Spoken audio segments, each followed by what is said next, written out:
Hello, my friend. I'm so grateful you are here today. Let me ask you something straight from the heart. Have you ever felt that your pain was so loud it silenced your hope? That no matter how hard you try, the voice inside keeps saying, "You're not enough"? What if I told you there is a mirror, not one that shows your face, but one that reveals your hidden strength, your forgotten power, the part of you that still believes? That mirror is a book, Louise Hay's life-changing masterpiece, You Can Heal Your Life. It has touched millions across the world, not with empty promises, but with the radical truth that you can transform your life by transforming your thoughts. And today, together, we are not just reading its pages. We are stepping into its wisdom, its healing, its invitation, an invitation to see that you were never broken. You were always waiting to heal. Louise Hay was not born into comfort. She was abused as a child, abandoned as a teenager, and scarred by shame. Her story was filled with pain before it was filled with hope. But from those dark beginnings, she discovered a truth that changed millions of lives. She realized that healing does not begin in the hospital. It does not begin with medicine. It begins inside your thoughts. Think about this for a moment. How many times have you spoken to yourself with cruelty? How many times have you whispered, "I'm not good enough. I will never change"? We treat strangers with more kindness than we treat ourselves. And slowly, without noticing, our minds become prisons built by our own voices. Louise Hay's radical idea was simple but powerful. If our thoughts can make us sick, then our thoughts can also make us heal. She believed that the mind and body are not enemies. They are partners. Every thought is a seed. Every word is a medicine or a poison. And if we are willing to do the inner work, almost anything can be healed. This idea shocked the world. When the book was first published in 1984, doctors dismissed it. Critics mocked it.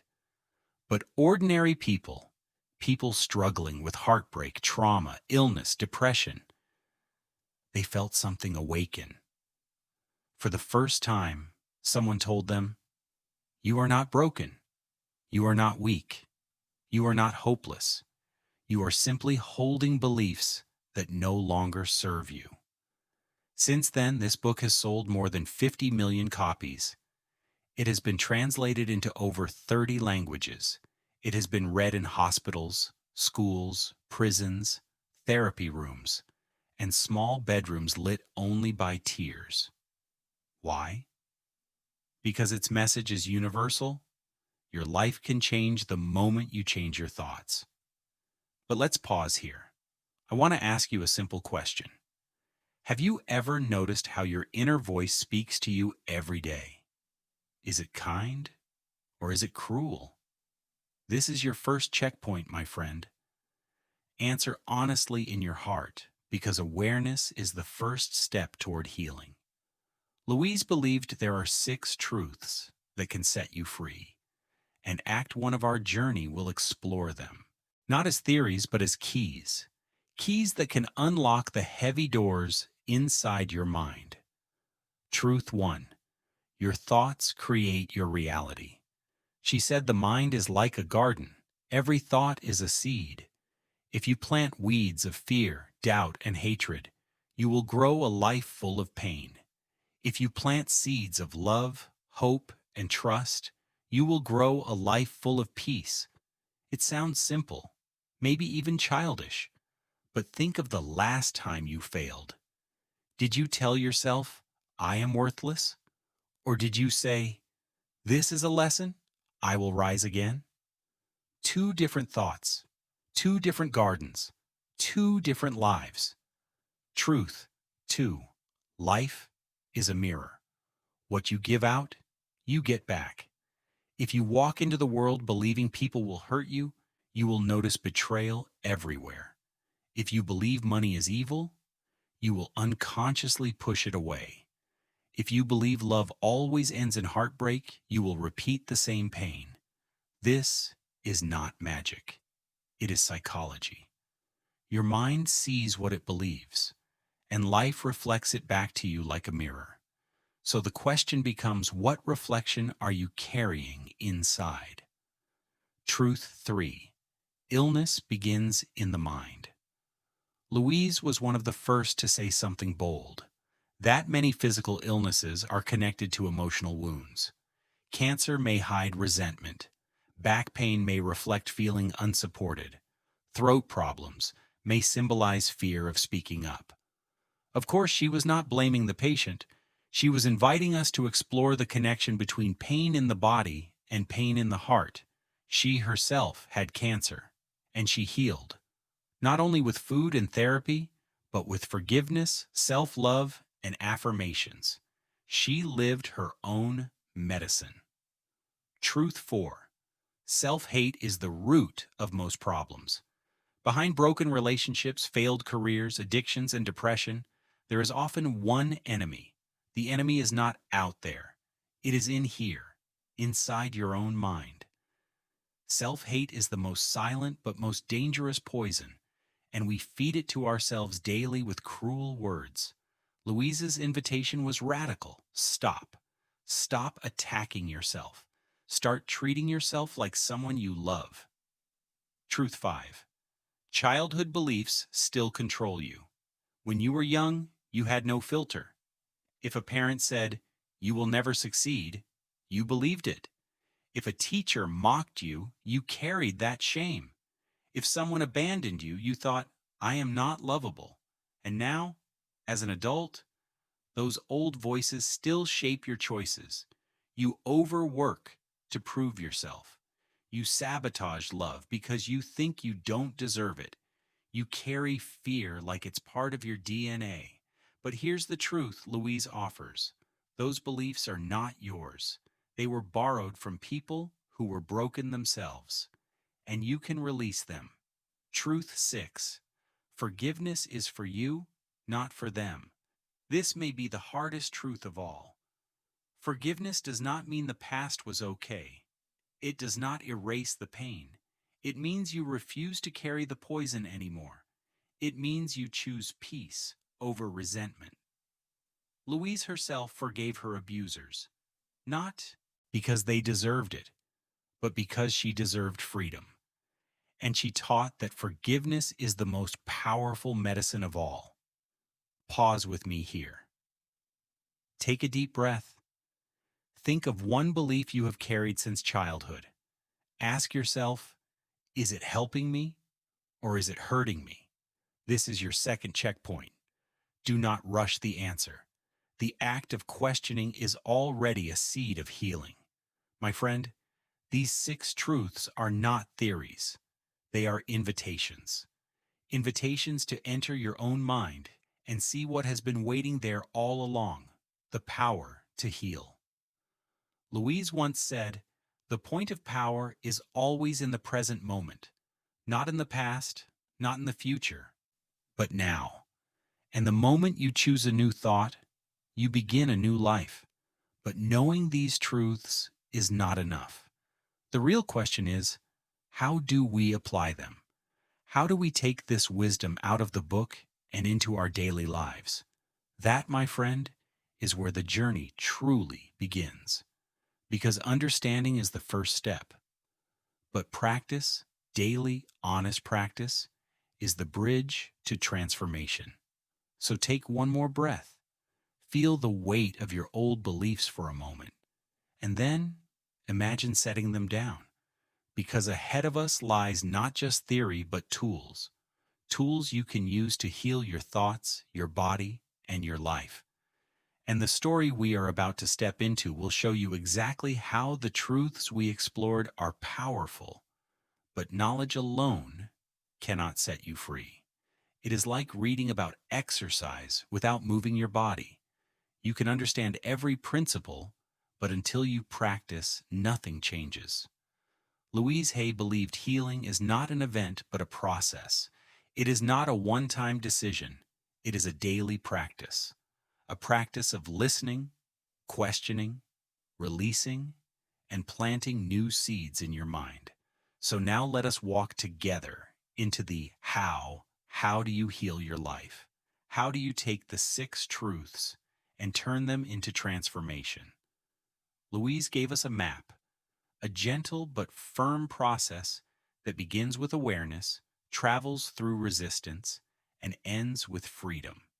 And like any true journey, it will not always be easy, but it will always be worth it. Step 1. The problem is not the problem. When you think of your life, what feels broken? Maybe it is money. Maybe it is your health. Maybe it is love. You may say, I am always broke. I am always sick. I am always unlucky in relationships. But Louise invites us to look deeper. She says what we call the problem is only the surface. The real cause is hidden beneath. Behind financial struggles may be a belief. I do not deserve abundance. Behind illness may be years of suppressed anger or guilt. Behind broken relationships may be a hidden belief. I am not lovable.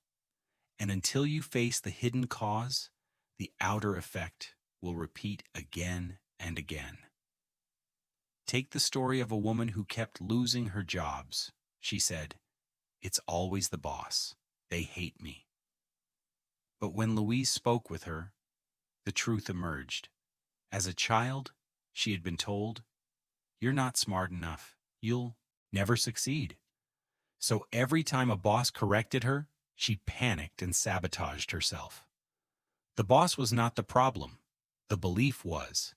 And once she changed that belief to, I am capable, I am intelligent, I am respected, her career shifted. Pause here, my friend. Think of one problem in your life. Ask yourself, could this be only the surface? What hidden belief might be feeding it? This is your third checkpoint. Be honest with yourself, because only honesty can open the door. Step 2. Return to the beginning. Louise often said, we learn our belief systems as very little children. As children, we absorb everything like sponges.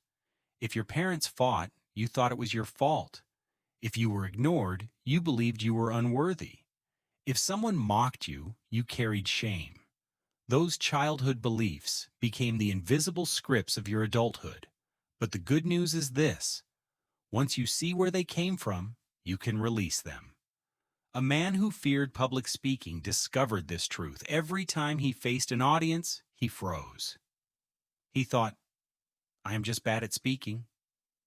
But Louise asked, when was the first time you felt this fear? He remembered being 7 years old in school. He answered a question wrong. The class laughed. The teacher mocked him. Are you that stupid? That one moment shaped his adult life. But once he recognized it, he realized that was their ignorance, not my truth. Slowly, with affirmations and mirror work, he found his voice again. Think back to your own childhood. When was the first time you felt unworthy, afraid, or ashamed? Does that moment still control you? This is your fourth checkpoint, because awareness of the root is the beginning of freedom. Step 3. Question the belief. Just because a belief feels old does not make it true. It simply means you have practiced it longer. Louise urged us to ask the hardest question. Is this even true? Maybe your mother told you money is evil. Maybe a partner said nobody will love you. Maybe a teacher said you will never succeed. But are these truths or are they wounds? A woman once told Louise, I believe I am too old to find love. Why? Because her ex-husband said at 45, no man wants a woman your age. She carried that belief for 10 years, like a heavy stone. But when she asked, is this even true? The stone dropped. She replaced it with, I am lovable at every age. I deserve love now. And within a year, she found a partner who cherished her. Pause again. What belief have you been carrying that might not be true? This is your fifth checkpoint. Write it down if you can. Say to yourself, this belief may have felt true before, but it is not serving me now. Step 4. Be willing to release it.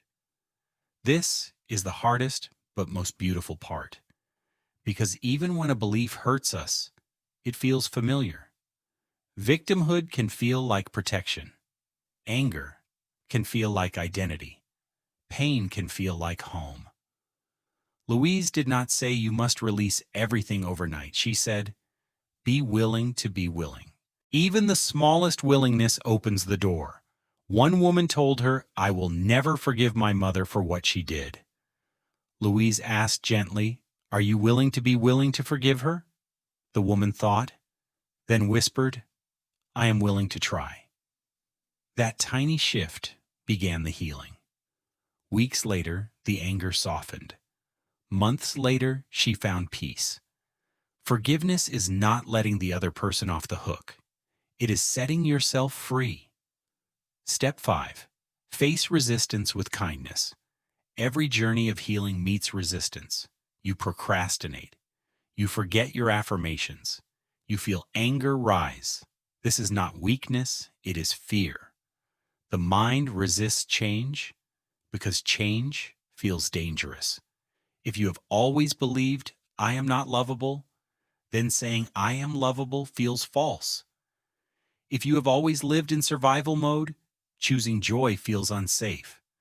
But Louise taught us not to fight resistance.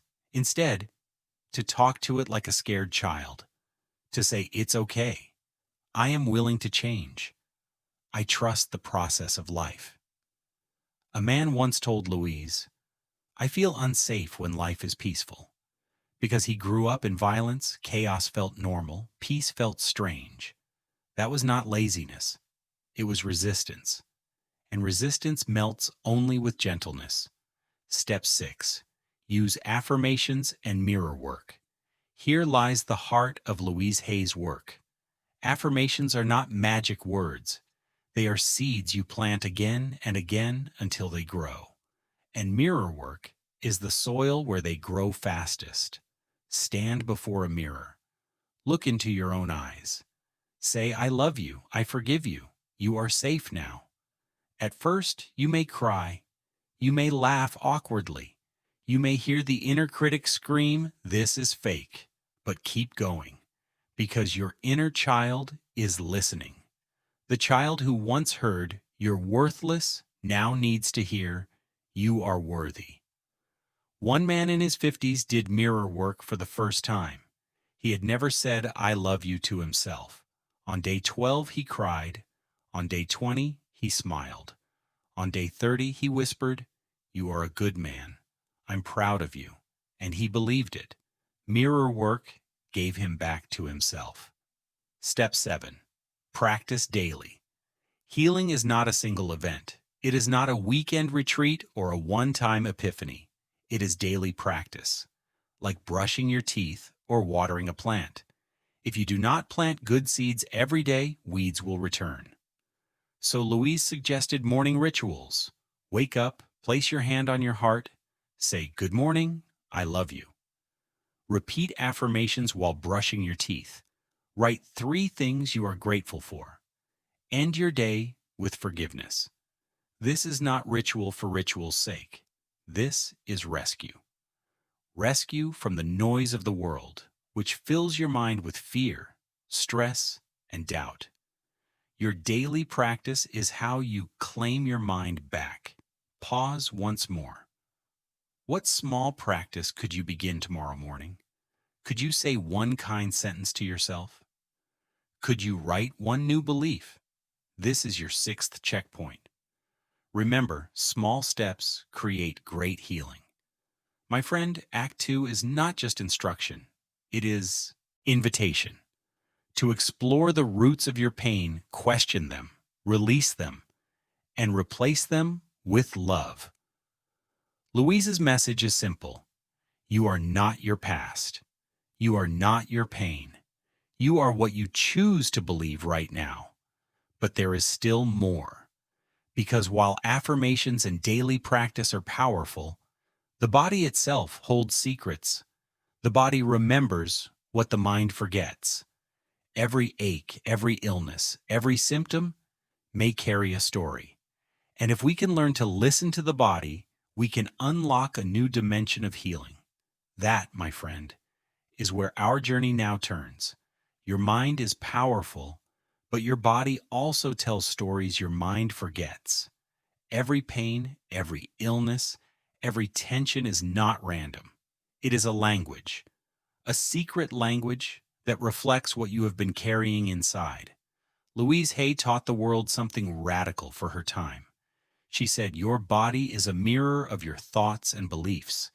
This was shocking to many, but healing to millions, because suddenly illness was no longer just an enemy. It was a message. Think about back pain.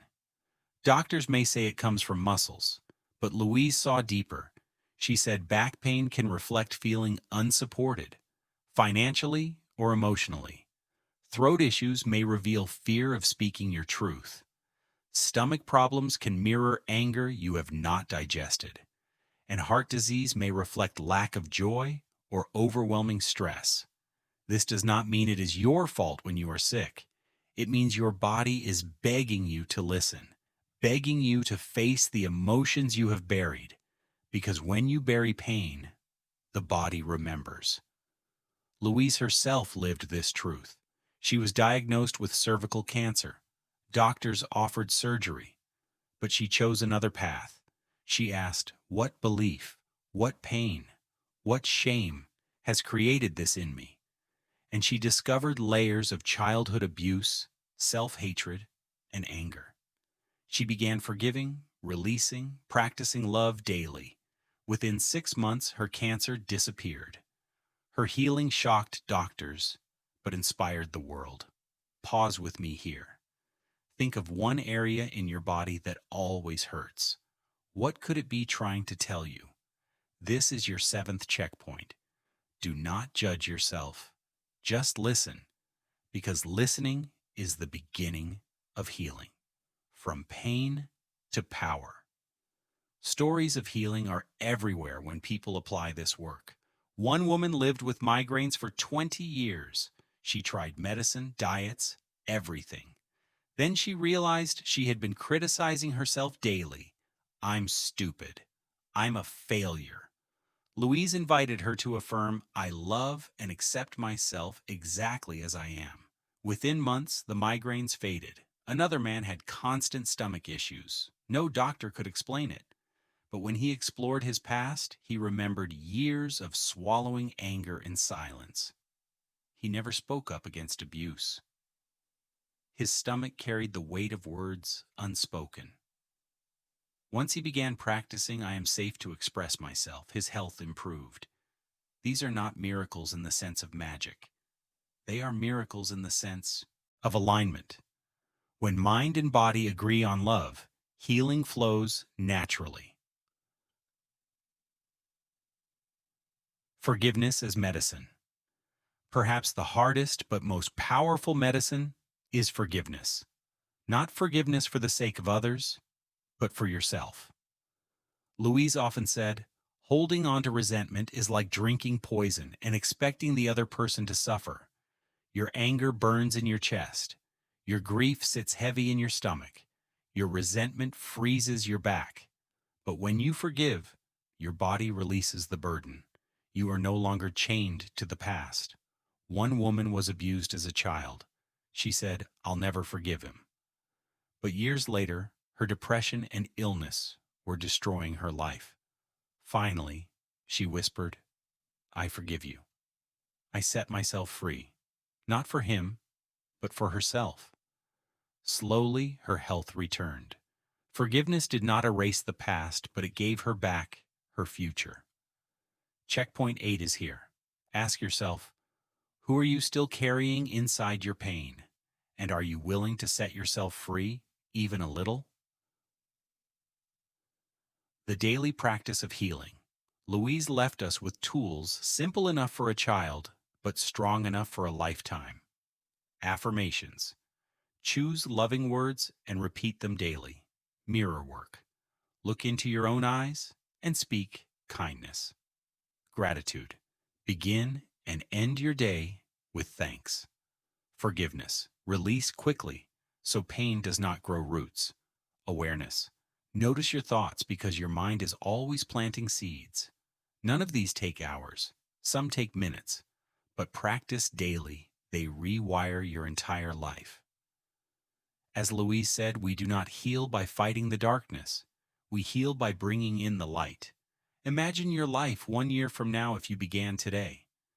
Imagine waking with calm instead of panic, speaking with clarity instead of fear, walking with energy instead of heaviness, loving yourself instead of attacking yourself.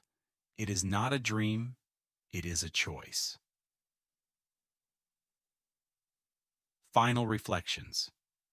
My friend, you have traveled far in this journey. From discovering the 6 truths of thought, to practicing the work of healing, to listening to the body's wisdom. You have seen how pain begins in belief, how illness mirrors emotion, and how forgiveness sets you free. The question now is not whether healing is possible. The question is whether you will begin. Will you speak to yourself with kindness? Will you choose to release the past? Will you plant new seeds of thought and water them daily? Louise Hay's life was proof of possibility. She turned her deepest wounds into her greatest healing, and her healing became medicine for millions. She did not escape pain. She transformed it, and now her invitation is in your hands. So I ask you, what one new thought will you choose today? What one old wound will you release? What one act of love will you give yourself? Because you are not broken. You are becoming. You are not trapped. You are learning. You are not unworthy. You are ready. And when you say to yourself, I am willing to heal, I am willing to love, I am willing to live, then healing has already begun. My friend, this journey does not end here. Every time you return, you bring more light into your life. And every time you share, you bring more healing into the world. So if this message touched even one corner of your heart, please subscribe, like, and share this video. Not just to grow this channel, but to give us strength to keep creating stories, lessons, and healing journeys for people learning English across the world. Your one click is more than support. It is a gift of hope, a reminder of love, a seed of peace. Together, we can learn, grow, and heal.